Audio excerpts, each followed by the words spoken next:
Bible literature ministry అనుదిన ధ్యానములు ఫిబ్రవరి 20 అంశము నీతిగా ఎంచబడునది. వాక్యము రోమీయులకు వ్రాసిన పత్రిక 4వ అధ్యాయము 3వ వచనము. అబ్రాహాము దేవుని నమ్మెను, అది అతనికి నీతిగా ఎంచబడెను. ప్రభువునందు ప్రియులారా, నేటి వాక్యమును ధ్యానించుకుందాము. ఈ లోకంలో చాలామంది ఎలాంటి పాపములు చేయకుండా ఉండేవాళ్లు ఉంటారు.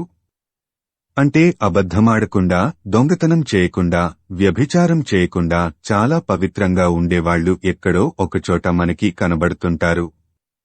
చాలామంది దేవుని నమ్మనివారు కూడా ఎంతో నీతిగా జీవిస్తుంటారు. అయినప్పటికీ వాళ్లు నీతిమంతులుగా తీర్చబడరు. మత్తయి 19:16 నుండి 22 వరకు చూచినట్లయితే, ఒక యవ్వనస్తుడైన ధనవంతుడు తను ధర్మశాస్త్ర ఆజ్ఞలన్నిటినీ గైకొనినప్పటికీ అతను నీతిమంతునిగా తీర్చబడలేదు. ఎందుకంటే అతడు దేవుణ్ణి నమ్మక తన ధనమును ప్రేమించువాడు. అతను చాలా ధనము కూర్చుకున్నాడు కాబట్టి దొంగతనం చేయాల్సిన అవసరం, అబద్ధమాడటం, మోసం చేయాల్సిన అవసరం రాకపోవచ్చు. అంతమాత్రము చేత అతను నీతిమంతుడుగా తీర్చబడడు. ఎందుకంటే అతని నీతి ధనమును ఆధారము చేసుకొని ఉన్నదే తప్ప దేవుణ్ణి ఆధారము చేసుకొని లేదు. అతడు యేసును వెంబడించడానికి తన ధనము వదులుకోవాల్సి వచ్చినప్పుడు కాని అతని నీతి ఏంటో బయటపడలేదు. అతడు ఎంత నీతిగా జీవించినప్పటికీ అతని మనసులో దేవునికి చోటియ్యలేదు.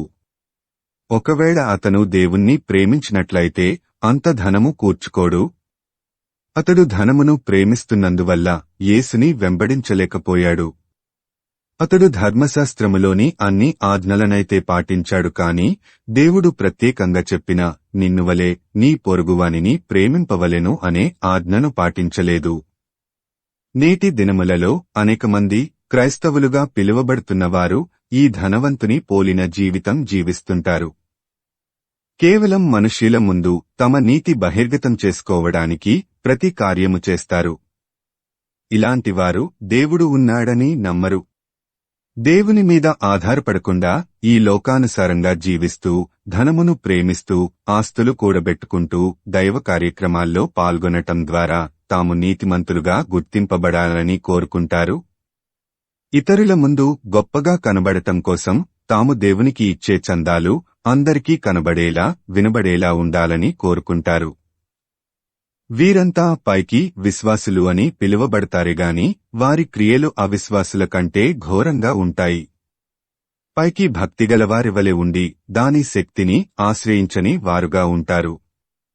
కాగా ధర్మశాస్త్ర సంబంధమైన క్రియలు లేకుండా విశ్వాసము వలననే మనుష్యులు నీతిమంతులుగా తీర్చబడుచున్నారని ఎంచుచున్నాము అని రోమా 3:28లో వ్రాయబడిన ప్రకారం కేవలం మన నీతి కార్యముల వలన కాక ప్రభువైన యేసునందు విశ్వాసముంచుట ద్వారా నీతిమంతులుగా తీర్చబడతాము. నీతిగా జీవించటమనేది దేవుని నమ్ముట ద్వారా కలగాలే తప్ప మనుష్యుల యొక్క మెప్పు పొందుటకు నీతిగా ఉండటమనేది దేవుని దృష్టిలో సరైనది కాదు. దేవుణ్ణి నమ్మక ముందు అబ్రాహాము నీతిగా జీవించి ఉండవచ్చునుగాని దేవుని నమ్మిన తర్వాతనే నీతిమంతునిగా తీర్చబడ్డాడు.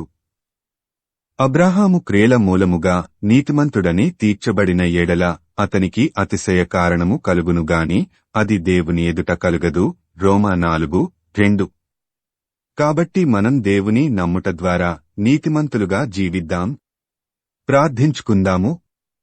ప్రభువా, ఈ లోకంలో మేము జీవించినంతకాలము ఈ లోకానుసారమైన నీతితో కాకుండా నిన్ను నమ్ముట ద్వారా మేము నీతిమంతులుగా తీర్చబడుటకు మాకు సహాయం దయచేయుమని యేసయ్య నామమున అడుగుతున్నాము తండ్రి. ఆమేన్. ప్రభువునందు ప్రియులారా, మార్కు సువార్త 16వ అధ్యాయము 15వ వచనములో మీరు సర్వలోకమునకు వెళ్లి సర్వసృష్టికి సువార్త ప్రకటించుడి అని యేసు ప్రభువు చెప్పాడు.